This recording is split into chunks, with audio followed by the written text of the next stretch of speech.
అబ్బో ఇక్కడ కేజీ చీరలు కొంటే అర కేజీ చీరలు ఫ్రీ అంట. మంగళ్య షాపింగ్ మాల్ కేజీల్లో సేల్, టన్నుల్లో ఆనందం. రాష్ట్రం నుంచి మరో భారీ ప్రాజెక్ట్ పారిపోయింది.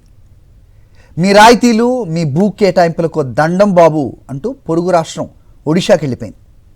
ఇలా చేసింది ఏదో చిన్న చితక సంస్థ కాదు, భారతదేశ కార్పొరేట్ దిగ్గజాల్లో ఒకటైన టాటా గ్రూప్కి చెందిన కంపెనీ.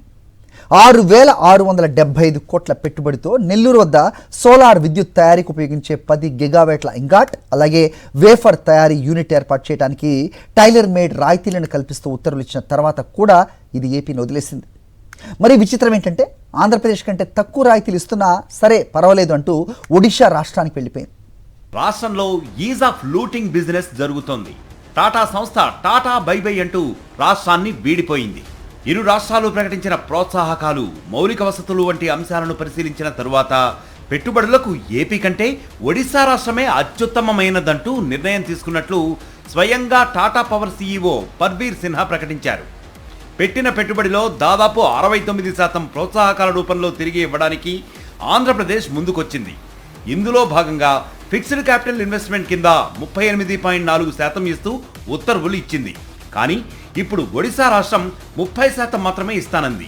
అలాగే ఎలక్ట్రిసిటీ డ్యూటీ కూడా ఇరు రాష్ట్రాలు 100% మినహాయింపునిచ్చాయి.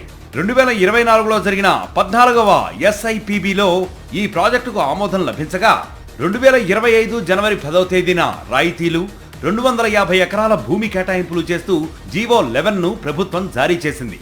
అప్పటి నుంచి ఇప్పటి వరకు కనీసం భూసేకరణ కూడా చేయకపోవడం, కంపెనీ ప్రతిపాదనలను పట్టించుకోకపోవడంతో ప్రభుత్వ తీరుకు విసుగెత్తి టాటా పవర్ పరారైందని అధికారులు వ్యాఖ్యానిస్తున్నారు. ఒక కంపెనీ పెట్టుబడుల ప్రతిపాదనలు, వాటి సమగ్ర ప్రాజెక్టు నివేదికను పరిశీలించిన తరువాత రాష్ట్ర పెట్టుబడుల ప్రోత్సాహక కమిటీ, ఆ తర్వాత ముఖ్యమంత్రి అధ్యక్షతన ఉండే SIPBకి వస్తాయి. SIPB ప్రతిపాదనలను మంత్రివర్గం ఆమోదించిన తర్వాత ఆ నిర్ణయాల మేరకు ఉత్తర్వులు జారీ అవుతాయి. ఇలా అన్ని దశలు దాటుకుని ఉత్తర్వులు ఇచ్చిన తర్వాత కూడా కంపెనీలు లాగిపెట్టి కొట్టి మీ రాష్ట్రానికో దండమంటూ వెనక్కి వెళ్లిపోవడం రాష్ట్ర ప్రభుత్వ అసమర్థ పాలనకు నిదర్శనం. చంద్రబాబు సర్కారు వచ్చిన తర్వాత టాటా పవర్ తో కలిపి ఇప్పటి వరకు 6 కంపెనీలు భూములు కేటాయించిన తర్వాత కూడా జీవోలను ముఖం మీద విసిరికొట్టి వెళ్లిపోయాయి. రాష్ట్రంలో అమలవుతున్న రెడ్ బుక్ రాజ్యాంగం, కొనసాగుతున్న అరాచక పాలన దెబ్బకి ఇప్పటి వరకు రాష్ట్రం నుంచి 12,890 కోట్ల రూపాయల పెట్టుబడులు వెనక్కి వెళ్లిపోయాయి. మరిన్ని అప్డేట్స్ కోసం ఛానల్ ను సబ్స్క్రైబ్ చేయండి. నోటిఫికేషన్స్ కోసం బెల్ ఐకాన్ పై క్లిక్ చేయండి.